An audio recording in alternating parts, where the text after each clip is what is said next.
Hey everybody, David Knapp here again. Another story from Aliens, Hippies, and Other Weirdness. Now, a lot of people that know me know I love wiener dogs. I've got 9 of them and I absolutely love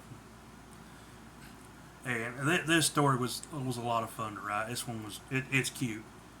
I think y'all will enjoy it. This one is called Wiener Dogs and Unicorns. Carly, what are you doing? Harold Hatch asked his daughter. She was wearing a pair of welding goggles and a wide-brimmed hat and oversized gloves. She also had a carrot and an apple. I'm going to find a unicorn, she said happily. He smiled and patted her head. Okay, baby, just stay close to the house.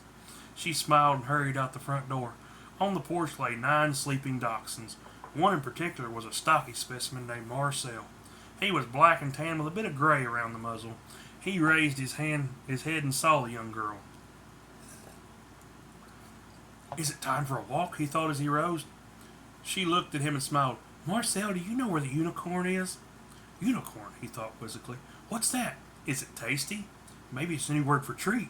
His tail wagged furiously at the thought. Hoping for a treat, he followed after her. One of the others, John Puppy, raised his head and huffed loudly. What are you doing? He asked tiredly. Young one wants to find a unicorn, he replied with a short yip. John Puppy cocked his head to the side. Sounds tasty, he said, looking at the child, but we can't let her be hurt. Father wouldn't want that. He taught us protect the man pups. Marcel let out a series of loud yips, rousing the others. All of them were eager to find the treat called a unicorn. Maybe it's like a hot dog, one of the younger females named Muffin said happily. I like those. All the dogs huffed and sniffed in agreement. Or maybe it's like those raccoons that kept coming into our yard, like the ones we hunted with Father, the oldest one of them commented. His once black fur had turned a silvery gray, and he walked slower than the others. His muzzle sported a long silvery scar, a memento from a raccoon attacking him as a puppy. Ah, to do battle once more. It would be a fight to remember. None will touch my man pup, he said, looking lovingly at Carly. Easy now, grandsire, Floppers commented with a huff. We don't doubt your ferocity, but the bone ache has slowed you.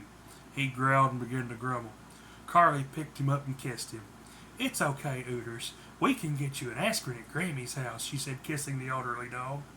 He whined and nuzzled her neck affectionately, loving the nickname she had given him. The 10 of them walked down the dusty road to a large white house. In the yard was an African-American woman reading a book. Grammy, Carly said excitedly. The woman looked up and smiled. Hi there, sweetheart. What are you doing? The woman asked her. We're looking for a unicorn, she announced happily. The woman smiled and ruffled her hair. Well, why don't you come in and tell me all about it? Marcel and the others waited to be invited in. Father told us to be patient. Remember your manners, Marcel told the others with a small growl. Muffin chuffed in agreement. Well, come on in, the lady said to the dogs.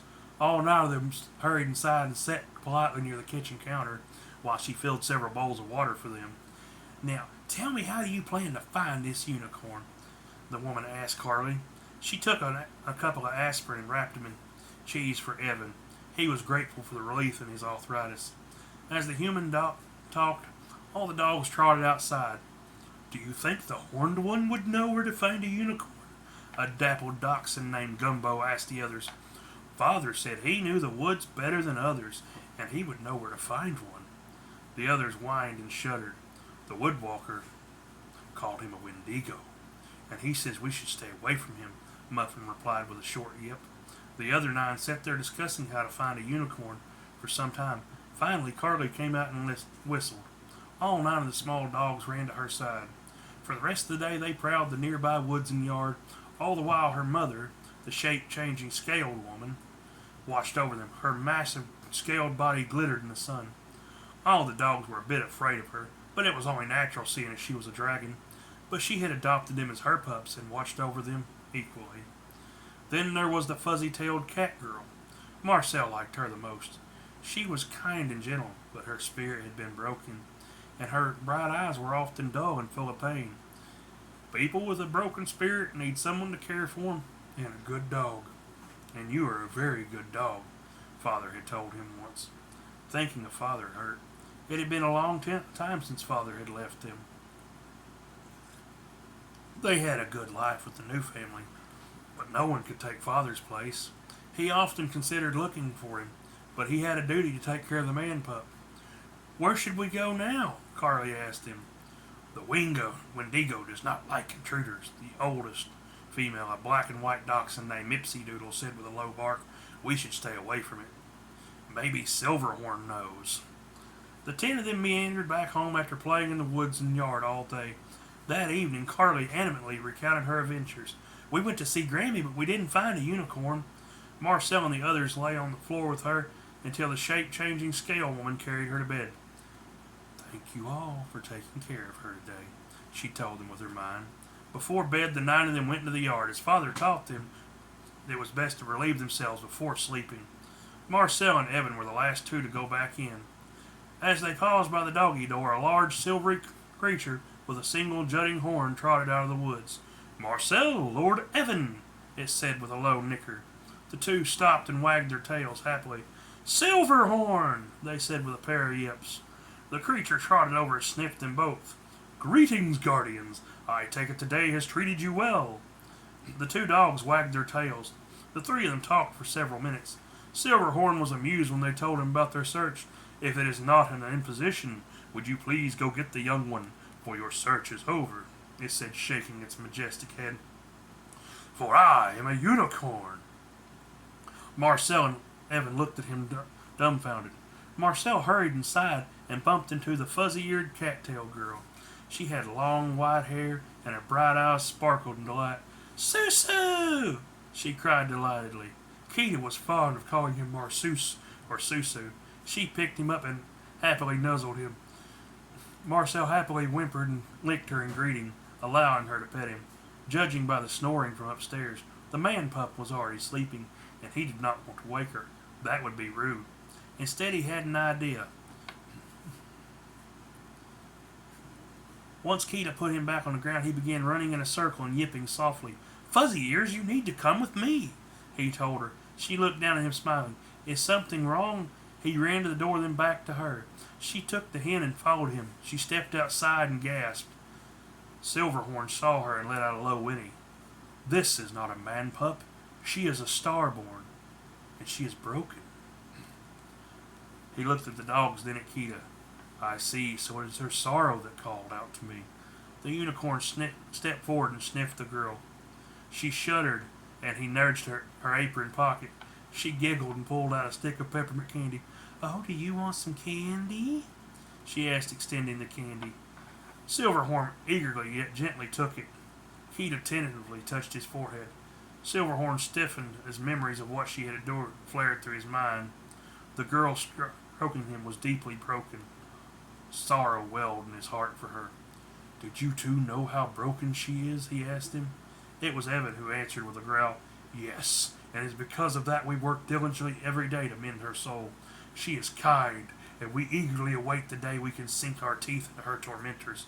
She is of our pack, and we will die defending her. It is what Father would have wanted. Silverhorn nodded, and he allowed Keita to hug him. He stepped back and she admired him. He trotted in a circle, causing her to laugh in delight. Moments later, he faded into the moonlit forest, leaving them alone.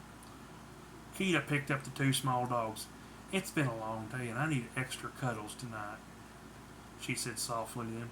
She carried them to the large bed she shared with Carly. That night, as he drifted off to sleep, Marcel sensed a presence in the room. He opened his eyes to see a young man standing over them. Instead of barking furiously, he wagged his tail. Though he had changed, Marcel knew it was Father. Hey boy, I just wanted to check on you, he said, rubbing the dog's ears. And I want you to meet somebody. In his arms was a small bundle wrapped in a blanket. He lowered it so Marcel could sniff it. Inside was a small man pup. You have a pup? Marcel asked with an excited whine. Father nodded. Yes, and her name is Lilica. I'm sorry, but I have to go now. Marcel felt sorrow well up in his heart. Father had been one of the few that understood what they were saying. Don't be sad. These 2 need your help. But when the time comes and this life ends, Father said, picking Marcel up, you and the others can come with us. Marcel looked back at Carly and Keita. A low whine escaped his throat. Father chuckled and kissed him on the head. No, boy, that won't be any time soon. In the meantime, Mother sent you something, he said, pulling a plump hot dog from his pocket. Marcel wiggled in joy. Once he ate, Father left, and Marcel settled in for a good night's sleep, knowing that he had did his job better than anyone else. He snuggled close to Keita and closed his eyes. I love you, Fuzzy Ears, he said with a huff. She smiled in her sleep and pulled him close. I love you too, Marcel, she whispered. He slept soundly that night, knowing that he and the others had made Father proud.